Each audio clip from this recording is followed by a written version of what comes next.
trail here.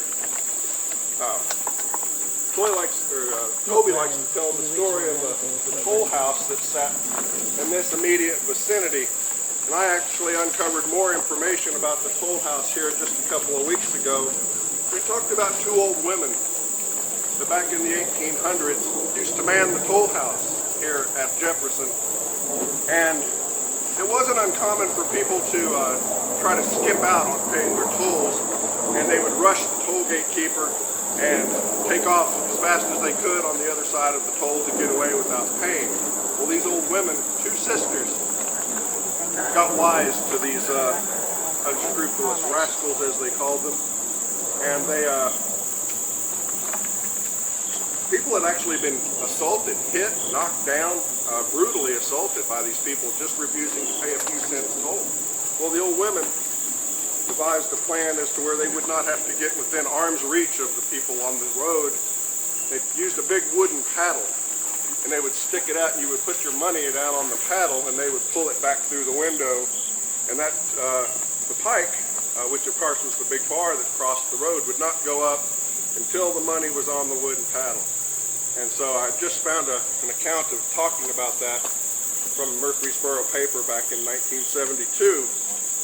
And I thought it was amusing that we have that information about the toll house that used to stand here at Old Jefferson. So, anyway.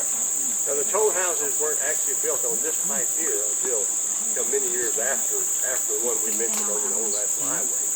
That one over there, they were completed, by the time the Indians came through. And this one, there was a mix-up on money. There was a fraud thing on the money. They tell me the toll house was located right next to the road where you're standing. This is what a toll house normally would have looked like. This one was actually located on the Murfreesborough Pike, near the battlefield. And this location is marked and delineated today on the Stones River National Battlefield, just off of National Highway. But this is what it would have looked like back in its heyday. And this if you go straight behind you now, if you come here in the wintertime when the lake is down, you could take the trail, that long trail, you can see it. You can just go straight back and connect right back to that hill where the water pumping station was, and save that couple rounds if you did.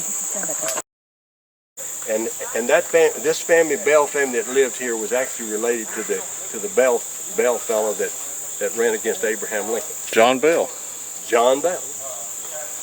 So it's just a little ways right there, and so most of these fords, when you find a ford like the one over on Creech's Ford and this one, it was a huge flat rock area where you could drive a car, like weather when the water was way down like this.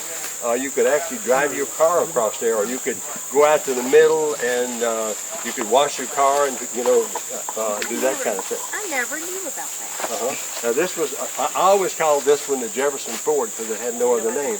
Now the one over on the south side. Now the thing about Old Jefferson was Jefferson was comes down to it. Talk about moving to Murfreesborough. Jefferson really was surrounded by had water on three sides. It was a nice location. When we get up here, we'll start going uphill to the actual town right up there. And it sat on that hill, but the water, actually by the East Fork and West Fork. So it was not always a convenient way to get to Old Jefferson, especially if you had a. And there is now. It is now. Walk down there. Yeah, that's the Hollywood problem.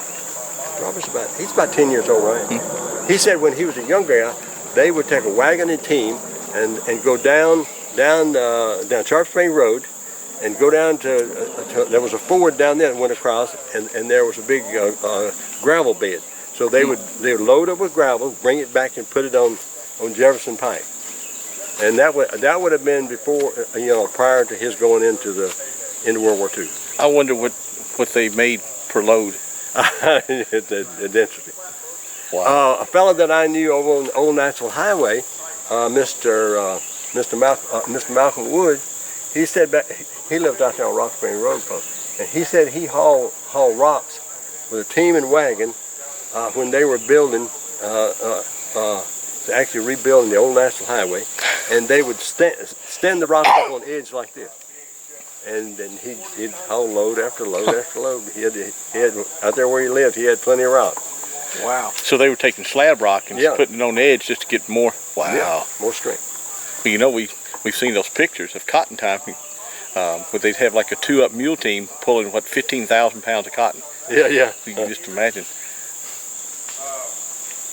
Fluctuation. See these two maple trees right here? There are a couple of maple trees, and the house at the top of this picture right there, the Wallers that lived there one time is built by the Mitchell family.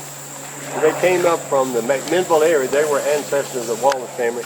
And the house there at the top, this is, those in this picture are Claiborne Waller, Ollie and Bernice and Howard Waller.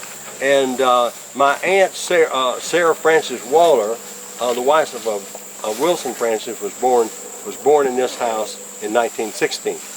And so that was standing right there. Now across the road here, let me explain a little bit about across the road.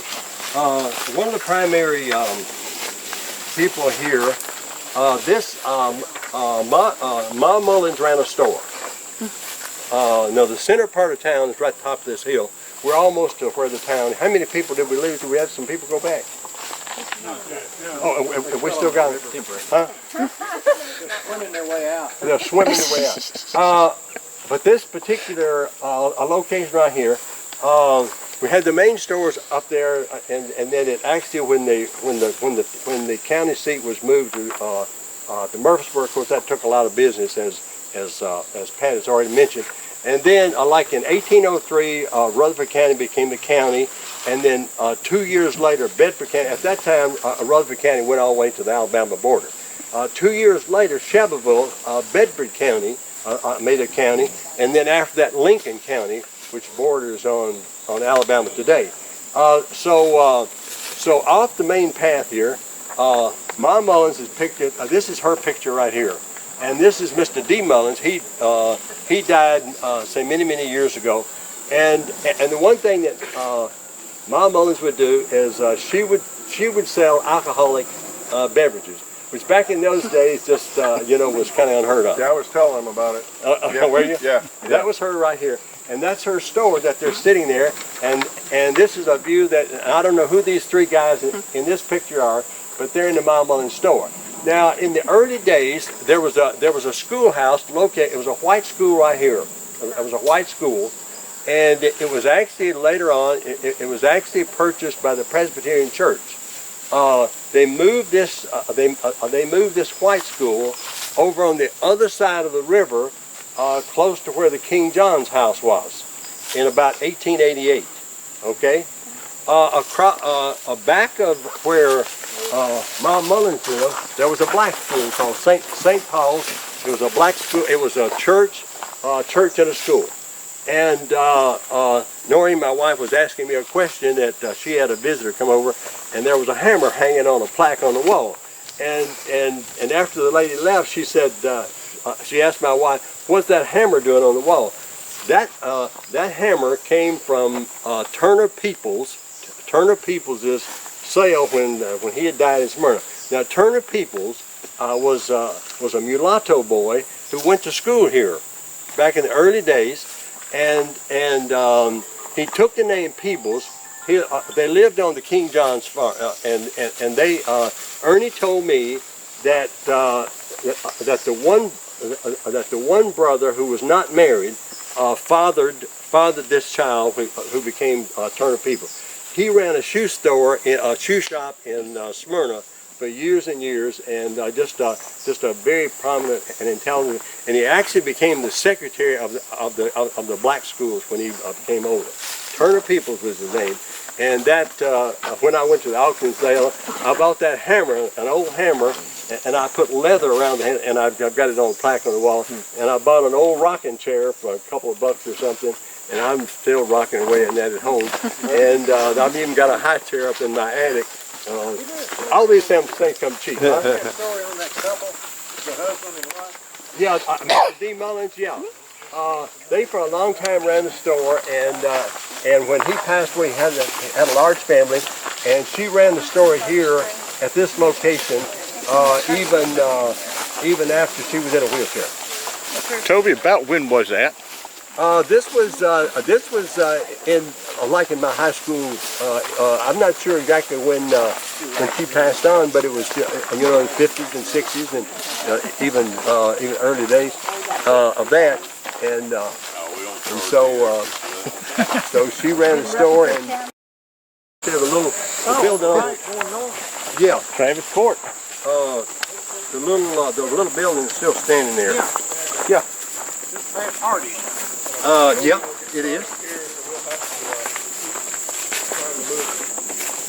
But this is the center of town. A brick 40 by 40 two-story courthouse was begun here in approximately 1806. And this was where all of the court sessions were held. People like Andrew Jackson, Felix Grundy, John Hart Benton, who went on to become senator and governor of Missouri, he practiced his first case as a lawyer in the courthouse here at the public square. The Jefferson Commission, actually when they called for the construction of the building, eventually called for the construction of a jail, a whipping post, and stocks, which were extensively used for lawbreakers here. That's a very historical name. Benton's daughter was General Custer's wife. Right. Very historical. And so, yeah, he practiced his first case here at Jefferson, and it's noted that these men were here quite often,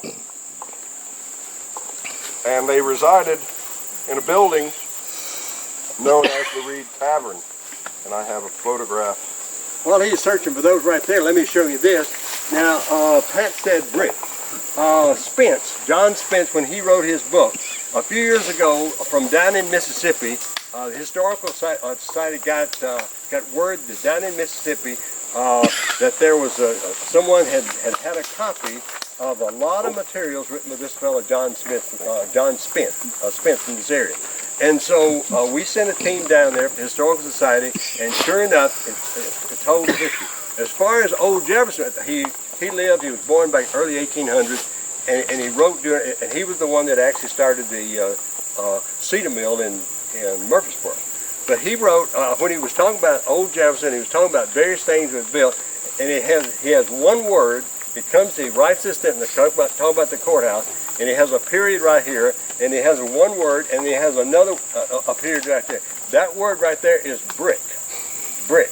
My feeling that maybe the courthouse was this building that sat right over there where when the light came leaving, they didn't know this was an old log house, but this thing was had been there since back in the early days. And this was probably, we feel this was the courthouse. It fit all the measurements. And actually the way, this is the main street going down to where the two rivers come together. East Fork this way, West Fork this way. We'll go angle our way through there and go all the way down to where the two rivers come together, where they actually built where they were building the flatboats and actually where they launched them. As I said before, they would wait till the water would get to a certain level. One of the most dangerous occupations was running a flatboat, and when they would go all the way downstream, if they went all the way to New Orleans, say, after they got down there, they would break the wood up and they would use it for buildings down there, and you can go in that area today and you can find buildings that were made there's a picture right there. That was this is the Lenore house that stood right here, essentially. The one at the bottom right there. Right. Turn around so these people over here, which would be the same picture. This is the early 1800s version of the same house. Yeah, that was the. It was remodeled eventually to look like this. Right here. Yeah, but yeah, this is the Lenore house. This is what it looked like initially, early on in the 1800s, before it was revised and a new porch put on to look like this. It actually faced to the east originally to Main Street. Yeah. And of course, it would have been facing this way. Then they put the porch so it faces Jefferson Pike right here. Now where I'm standing going this way behind me, we call this road, on maps you see this road called various things. Mr. Creek down the other end, all the way down there, he had a big two-story plantation house that I've got a picture of right here. And he married the Swain lady, Elizabeth Swain's and Cornelia Swain's ancestor. She was a younger, and he built this house for her, and he had a plantation. He owned both sides of the river down there. And that ford on the other end, if you keep going, it's about 1.25 miles from here, where you cross over the West Fork. The West Fork comes in and bends this way, loops back, and then the West Fork recreation and the boat dock is over there. I call this the Creech's Ford Road right here. That's just the name. Sometimes they call this Jefferson Pike and they call this Jefferson Pike. But I call it, since the Creeches lived down there, and there was a Creech family that owned the property where Jimmy Francis lives today, just on the other side of 840 to the right there. It was a couple of Creech brothers, and they were prominent people. And there's a picture. You can tell he was quite old compared to Mrs. Swain. He was a bit older than she was. Now, standing right here was the modern day store, the store that we knew back in the early 1900s. The Waller family actually owned this store, and it was actually purchased by Mr. Sidney Waller, Mr. Claiborne Waller, and their brother-in-law Joe King. Okay, back in about 1912, and they built a store here. And then Mr. Sidney Waller ultimately buys out the other two. And then in 1930, Mr. and Mrs. Sam Hall. Now this picture I've got right here is looks like the way the store looked when I was a kid. Mr. Sam Hall, he was a big fella, carried his money right here. One time he got robbed. Everybody knew that the money was right here on the front of his clothes. And so they robbed him. This is a store they ran in Nashville. I picked this up, and I don't have the actual store here, but it was located right in here. Over here, B. Hunter lived here. They call this the Stilt House. It drops off, and there were tall poles on the lower side there. The Mullins family lived down there. Someone mentioned the Mann family living down here, related here down here. On the right side, there was houses here, newer houses that was built. There was a store here, and 3 new houses built that went down that way. And so, yes. Okay, you want to head down to there. We'll talk more about the town a little bit later.